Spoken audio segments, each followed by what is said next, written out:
अस्सलाम वालेकुम दोस्तों, आज की वीडियो बहुत ही मुफीद और मालूमाती वीडियो है। ये है विटामिन डी डेफिशिएंसी और इसके ट्रीटमेंट के बारे में। अगर आप भी विटामिन डी डेफिशिएंसी का शिकार हैं तो ये वीडियो आप ही के लिए है, लिहाजा आपने इस वीडियो को स्किप नहीं करना, एंड तक पूरा देखना है ताकि आप हेल्थ एक्सपर्ट की दी गई मालूमात से फ़ायदा उठा सकें और जान सकें कि विटामिन डी डेफिशिएंसी क्यों होती है, एक नॉर्मल इंसान में इसका लेवल कितना होना चाहिए और इसे दूर करने के लिए ऐसी कौन सी ग़िज़ाएँ हैं जो हमारे लिए बहुत ही मुफीद हैं और उसे खाकर विटामिन डी डेफिशिएंसी पर काबू पाया जा सकता है।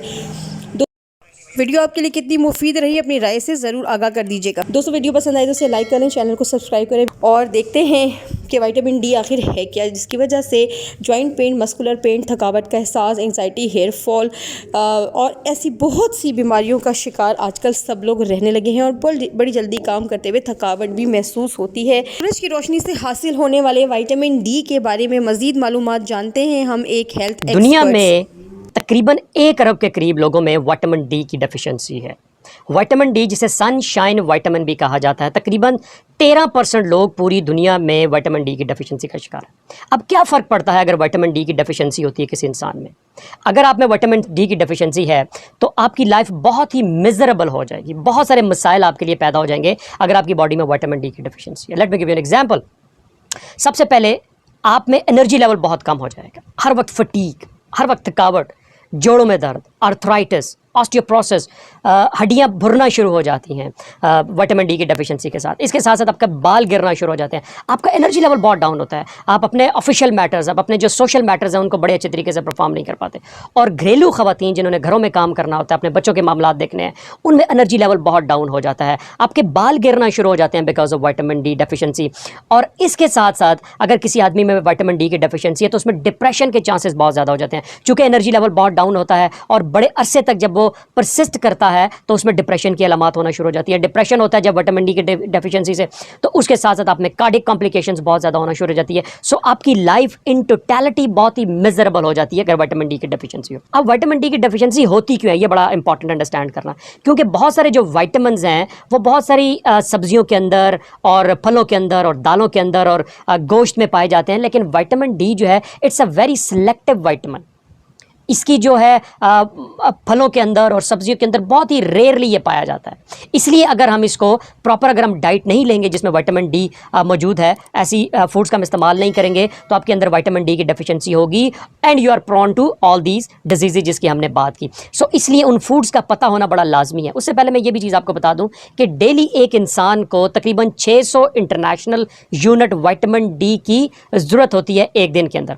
अब हम उन 7 ऐसी ग़िज़ाओं की बात करते हैं, 7 फूड्स लेट्स टॉक अबाउट, कि जिनके अंदर विटामिन डी जो अवेलेबल होती है और उसमें कितनी मिकदार में पाया जाता है, और फिर हमें अंडरस्टैंड करने में आसानी होगी कि डेली अगर हम कौन कौन सी खुराक इस्तेमाल करें तो हमारी विटामिन डी की डेफिशिएंसी जो है वो पूरी हो सकती है। सबसे पहले fish is a wonderful source, is a great source of vitamin D. सबसे बेहतरीन अगर किसी खुराक में विटामिन डी है तो वो फिश है। सैल्मन फिश, फैटी फिश भी जिसको कहते हैं, सैल्मन फिश के अंदर जो है वो विटामिन डी पाया जाता है और 100 ग्राम फिश के अंदर तकरीबन 1000 इंटरनेशनल यूनिट जो है वो विटामिन डी के होते हैं। सो आप अगर इमेजिन करें कि अगर एक दिन आप सैल्मन फिश लेते हैं, आप फिश का इस्तेमाल करते हैं, तो इसका मतलब है कि आपने 2 दिनों की अपनी खुराक विटामिन डी की अपनी ज़रूरत पूरी कर ली। और अगर आप हफ्ते में एक दिन अगर आप फिश का इस्तेमाल अपनी खुराक में आप ऐड कर दें तो उससे आपकी जो है वो विटामिन डी की डेफिशिएंसी काफ़ी हद तक कम हो जाती है। फ़िश में विटामिन डी के साथ साथ जो है वो फैट्स पाए जाते हैं, बड़ी प्रोटीन्स पाई जाती हैं, बड़ी जो है वो हैवी किस्म की प्रोटीन पाई जाती हैं, जिससे आपके बॉडी का मेटाबॉलिज्म बड़ा फास्ट हो जाता है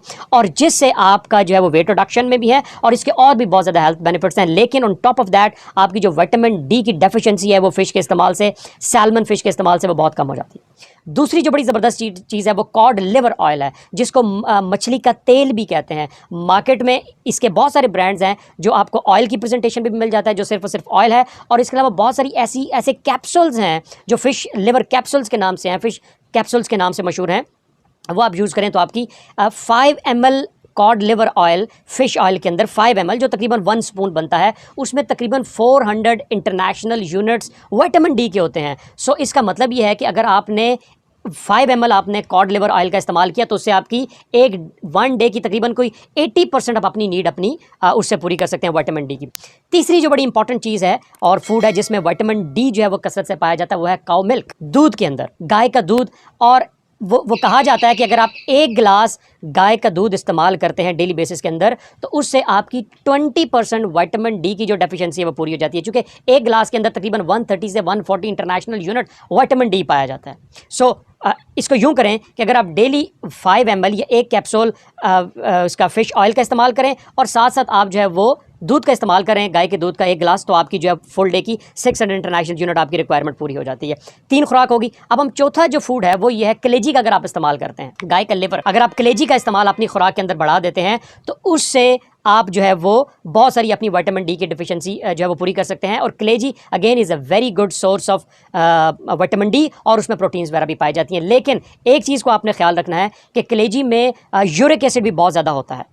यूरिक एसिड आपका बहुत ज़्यादा बढ़ जाता है। सो वो लोग जो गोश्त का ज़्यादा इस्तेमाल करते हैं, दालों का ज़्यादा इस्तेमाल करते हैं और उनमें यूरिक एसिड के लेवल ज़्यादा होते हैं, अपर लेवल तक होते हैं या ज़्यादा उनमें एक्सीड कर रहे होते हैं, तो वो कलेजी का इस्तेमाल अगर बहुत ज़्यादा करेंगे तो उनमें यूरिक एसिड लेवल बहुत बढ़ जाते हैं। लेकिन kaleji is a very good source of vitamin D. 5वीं चीज़ जो है जो आपको विटामिन डी आपको प्रोवाइड करती है वो है अंडे की जर्दी। बेहतरीन चीज़ यह है कि सुबह नाश्ते में आप एक अंडा इस्तेमाल करें, आप ऑमलेट करें, ऑमलेट में आप वेजिटेबल्स वगैरह डाल के आप इस्तेमाल करें। एक अंडे की जर्दी में तकरीबन 30 इंटरनेशनल यूनिट विटामिन डी पाया जाता है। ब्रेकफास्ट अगर आप अंडा इस्तेमाल करें, उसमें फैट्स भी हैं, उसमें प्रोटीन्स भी हैं, उसमें विटामिन डी भी है। सो आपका एक बड़ा ज़बरदस्त किस्म का ब्रेकफास्ट होता है, उससे आपको एनर्जी लेवल भी मिलता है और आपकी विटामिन डी की डेफिशिएंसी भी पूरी होती है। छठा जो है, अब हम सब्ज़ी की बात करते हैं, क्योंकि सब्ज़ी और फलों में कंपैरेटिवली कम पाया जाता है, लेकिन पालक एक ऐसी सब्ज़ी है, लीफी वेजिटेबल है, अगर फ्रेश आपको मिले तो अगर आप पालक का इस्तेमाल आप अपनी खुराक के अंदर ज़्यादा करें तो पालक again is a good source of vitamin D. Careful होने की ज़रूरत है कि पालक से भी जो है वो यूरिक एसिड बहुत ज़्यादा बढ़ने के चांसेस होते हैं। सो आपने उसको देखना है, लेकिन palak is a good source of vitamin D. 7वां जो फूड है जिसमें विटामिन डी काफ़ी मिकदार में पाई जाती है वो है ऑरेंज। माल्टा जो है, माल्टे का जूस आप ले सकते हैं। अब माल्टा वैसे भी आप इस्तेमाल कर सकते हैं। जो माल्टे के अंदर है विटामिन सी भी पाया जाता है और उसके साथ साथ उसमें विटामिन डी की अवेलेबिलिटी भी है। मेक श्योर आप करें कि आप जो है वो फ्रेश जूस आप इस्तेमाल करें। Early in the morning breakfast में फ्रेश जूस इस्तेमाल करें, बड़ा ज़बरदस्त आपको फ्रेशनेस मिलेगी, एनर्जी मिलेगी, विटामिन सी मिलेगा और उसके साथ साथ विटामिन डी भी आपको मिलेगा। लेकिन आप डब्बों का जो है वो जूस इस्तेमाल ना करें, क्योंकि उसमें शुगर कॉन्टेंट बहुत ज़्यादा होता है और वो फ्रेश नहीं होता। इन सारी चीज़ों के साथ साथ अगर आप, एक चॉइस ये है और दूसरी चॉइस ये है कि अगर आप 15 से 20 मिनट डेली आप सनलाइट आप लेते हैं तो आपकी विटामिन डी की डेफिशिएंसी जो है पूरी हो जाती है। लेकिन वी अंडरस्टैंड कि हमारे यहाँ जो टेम्परेचर है हमारे मुल्क के अंदर और डिफरेंट सिटीज़ के अंदर 15 से 20 मिनट तो क्या बाज़ 15 सेकंड भी बैठना बड़ा मुश्किल हो जाता है। सो अगर आप धूप पर नहीं बैठ सकते और डायरेक्ट सनलाइट नहीं ले सकते तो ये 7 अगर आप फूड्स इस्तेमाल करते हैं तो इससे आपकी विटामिन डी की डेफिशिएंसी पूरी हो जाती है और आप बहुत ही फिट लाइफ गुजार सकते हैं। Thank you. दोस्तों, इस वीडियो को देखने और सुनने के बाद आपने मुझे कमेंट बॉक्स में ज़रूर बताना है कि ये आपके लिए कितनी फ़ायदेमंद थी और इस मालूमात से आपने कितना फ़ायदा उठाया और क्या आप तो विटामिन डी डेफिशिएंसी का शिकार नहीं है। यकीनन वीडियो आपको पसंद आई होगी, अपनी राय से ज़रूर आगाह कर दीजिएगा। नेक्स्ट वीडियो तक के लिए अल्लाह हाफ़िज़।